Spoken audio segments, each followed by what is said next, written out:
की आवाज हम तक आएगी? राजीव जी, मुझे लगता है कि भारतीय जनता पार्टी की परेशानी जो है वो काफ़ी कुछ बढ़ती जा रही है, और राहुल गांधी ने जिस तरीके से कमर कसी और जो सूचनाएं अब आ रही हैं उस तरीके से भारतीय जनता पार्टी की परेशानी और बढ़ती जा रही है। एक तो पहली बात यह है कि मुझे लगता है कि जो सनातन की पिच पे जिस पे प्रधानमंत्री खेल रहे थे, वो पिच भी राहुल गांधी ने, कांग्रेस ने प्रधानमंत्री से, भारतीय जनता पार्टी से छीन ली है। क्योंकि भारतीय जनता पार्टी ने तो श्राद्ध में अपनी लिस्ट जारी कर दी। कमलनाथ आज कह रहे थे कि श्राद्ध खत्म हो जाए, हम तब अपनी लिस्ट जारी करेंगे। तो यानी कि सनातन की पिच पर जाना चाहती थी भारतीय जनता पार्टी, प्रधानमंत्री विदेश यात्रा पर जाने से पहले जिस पिच पे खेलने का अपना संदेश देके गए थे अपने रणबांकुरों को कि सनातन पे जो है किसी को पीछे नहीं हटना है, तो वो तो जो है वो पिच प्रधानमंत्री ने खराब कर दी। अब बताइए, अब चले गए हैं वहाँ, प्रधानमंत्री चले गए पूजा अर्चना करने के लिए कंदराओं में, वो भी श्राद्ध में चले गए। अब उस श्राद्ध में कौन सी पूजा अर्चना करने गए थे काले कपड़े पहन के, अब ये तो पता नहीं कौन सी पूजा अर्चना है क्या नहीं है। अब ये तो लोग जो जानकार हैं सब इसके वो सब बताएंगे कि कोई अघोरी टाइप का कुछ था, पूजा पाठ था, क्या था, वो तो प्रधानमंत्री जाने कि क्या था क्या नहीं था।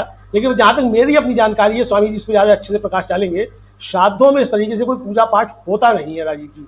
सनातनियों में और हिंदुओं में दोनों में भी इस तरीके पूजा पाठ नहीं होते हैं। तो अब जो प्रधानमंत्री कर रहे जी, चुनाव पे मैं बोल रहा हूँ, चुनाव पे आइए प्लीज। मैं सवाल मेरा कुछ और है, मैं सवाल ये पूछ रहा हूँ कि राहुल गांधी तेलंगाना और मिजोरम पर क्यों फोकस कर रहे हैं, प्लीज इस पे बात करें। जी उसी पे आ रहा हूँ कि मोदी जी पे बहुत बात कर लिया, हमारे साथी भी नहीं सुनना चाहते हैं मोदी जी की बात, चुनाव की बात कीजिए। तो मैं यही कह रहा हूँ कि चुनाव का समय तो चुनाव का ही टोटका करने गए राजीव जी। वो वहाँ चुनाव में ही चूंकि राहुल गांधी ने उनके सामने चुनौतियां पेश कर दी हैं, तो उस चुनाव से बचने का टोटका वहां करने के लिए गए। वरना प्रधानमंत्री तो 24 घंटे में 18 घंटे चुनाव के लिए ही काम करते हैं, जब चुनाव नहीं होता है तब भी। तो अब चुनाव का समय है, जब चुनाव घोषित हो चुके हैं, तो राहुल गांधी तो चुनाव घोषित होने के तुरंत बाद जो पहुंच गए मध्य प्रदेश में सभा करने के लिए, और प्रधानमंत्री चले गए पहाड़ों में। तो कहीं ना कहीं कुछ ना कुछ तो गड़बड़ है ना। तो मुझे लगता है ये राहुल गांधी ने जिस तरीके से चुनौतियां पेश की हैं प्रधानमंत्री के, भारतीय जनता पार्टी के सामने, प्रधानमंत्री उससे पार पाने का कोई रास्ता अभी तक खोज नहीं पाए हैं।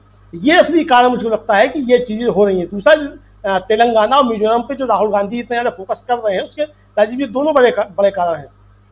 जैसा कि शकील जी ने भी बताया था कि तेलंगाना को लेकर के अब जो खबरें आ रही हैं वो सब यही आ रही हैं कि वहाँ सीधी फाइट जो है वो बीआरएस और कांग्रेस के बीच में है, भारतीय जनता पार्टी अब उसमें कहीं नहीं है।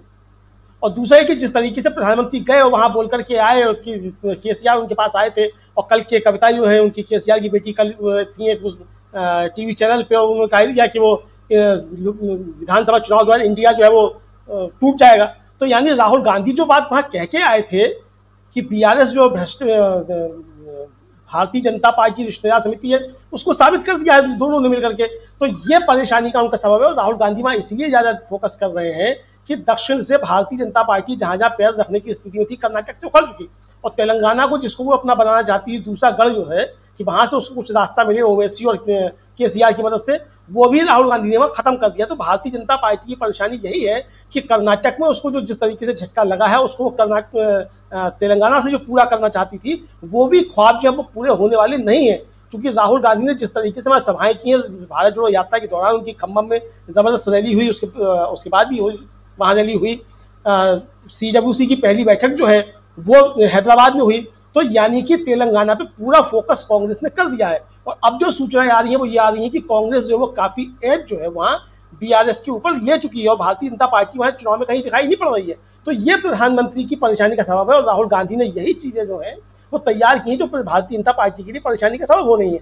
मिजोरम भी जो है, हम लोगों ने पहले भी चर्चा की थी, शायद प्रशांत जी ने पूछा था या शकील जी ने काफी दिनों का कहा कि वो प्रधानमंत्री मिजोरम जाएंगे कि नहीं जाएंगे, नहीं शायद शरण जी ने पूछा था प्रधानमंत्री मिजोरम जाएंगे कि नहीं जाएंगे। तो प्रधानमंत्री का तो अभी तक कोई कार्यक्रम नहीं है मिजोरम जाने का, कोई सूचना नहीं है, मणिपुर का मान नहीं निकला है, और मिजोरम में मणिपुर का मुद्दा भी निश्चित तौर से हावी रहेगा।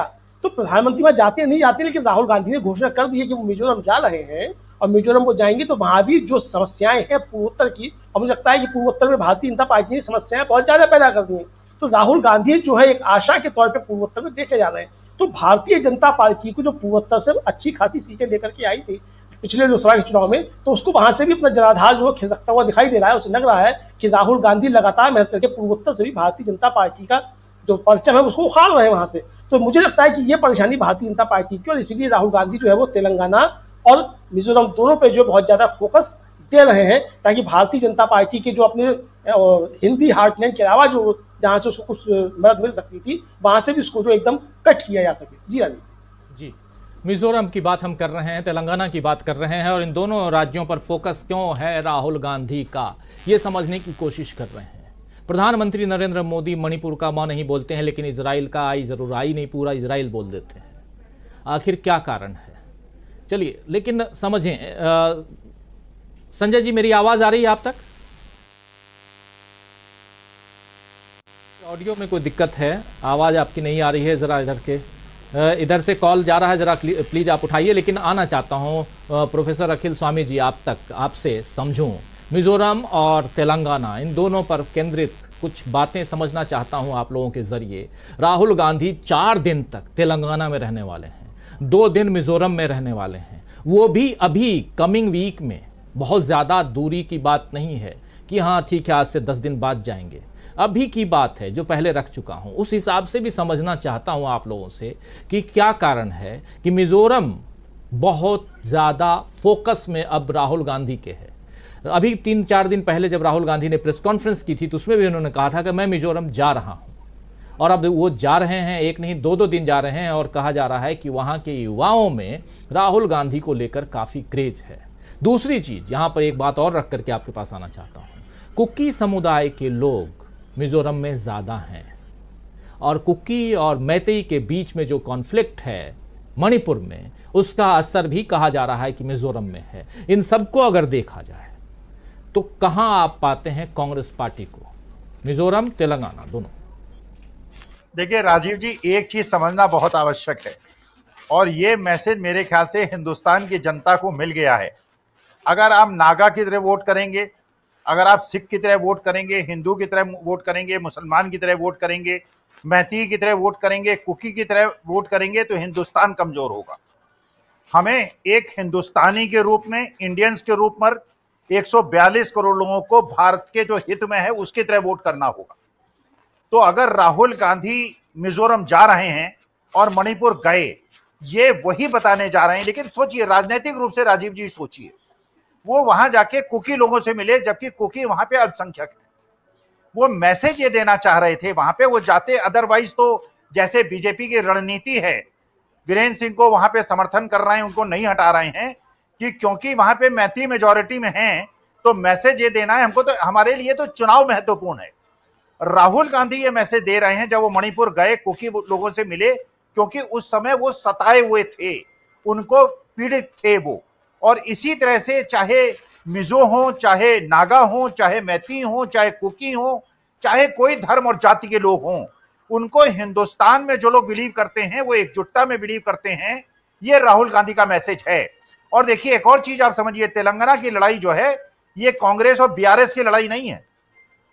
ये लड़ाई बेसिकली बीजेपी के जो वहां पे मुखौटे हैं, ओवैसी साहब, उनसे लड़ाई है, जो कि एक तरह से इंडिया अलायंस को कमजोर करने के लिए, बीजेपी को मदद करने के लिए, जिस तरह आज बीआरएस के साथ लगे हुए हैं। और मोदी जी ने खुद स्पष्ट कर दिया कि बीआरएस मेरे पास आए थे, इसका मतलब ओवैसी साहब तो मेरे पास आते रहते हैं, बीआरएस भी जो उनकी सहयोगी पार्टी है मेरे पास आई। और एक चीज राजीव जी मैं और बताना चाहता हूं, जो राहुल गांधी की रणनीति आजकल ओबीसी के इर्द गिर्द घूम रही है, आपके प्रबुद्ध श्रोताओं को, काफी लोगों को पता होगा और काफियों को नहीं पता होगा।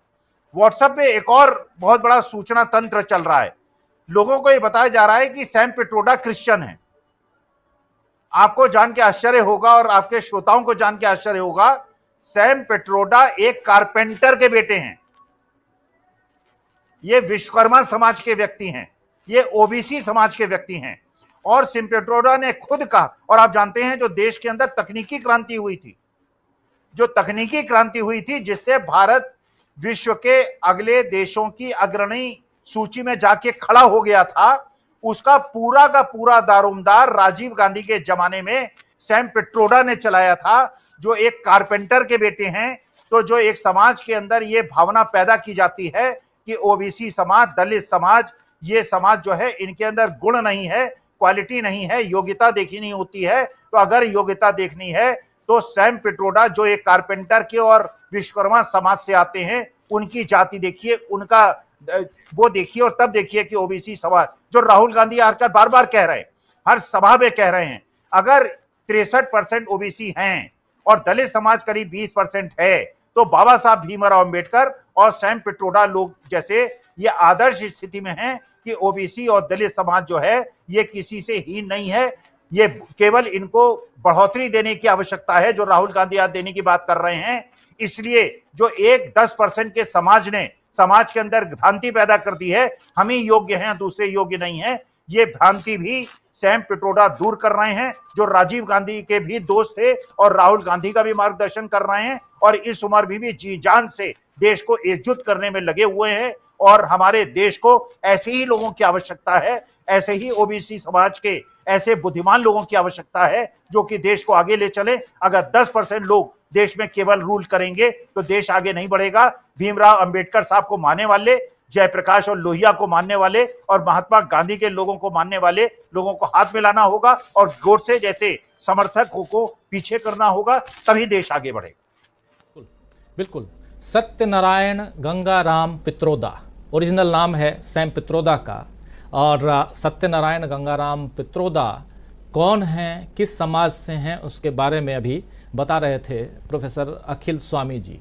तो सैम पित्रोदा जो हैं वो इंजीनियर हैं और बहुत सारी रॉयल्टीज़ उनको मिलती हैं, और ख़ासकर राजीव गांधी के ज़माने में जब वो हिंदुस्तान में एक अलग क्रांति, और वो भी दूर संचार से लेकर कंप्यूटर की क्रांति और तमाम चीज़ें यहाँ किस प्रकार कैसे चेंजेज आए हिंदुस्तान में, आप सबने देखा है। जो 90s के दौर के जब वो पल बढ़ के आगे बढ़ रहे थे, उस दौर को आप याद कीजिए। 84 के बाद से 90 तक में जो कुछ हुआ हिंदुस्तान में, और क्योंकि राजीव गांधी का जो दौर था 89 तक का, उसमें और सैम पित्रोदा साहब का बहुत बड़ा रोल है। लेकिन बात यहाँ सैम पित्रोदा की नहीं हो रही है, बात यहाँ राहुल गांधी की हो रही है।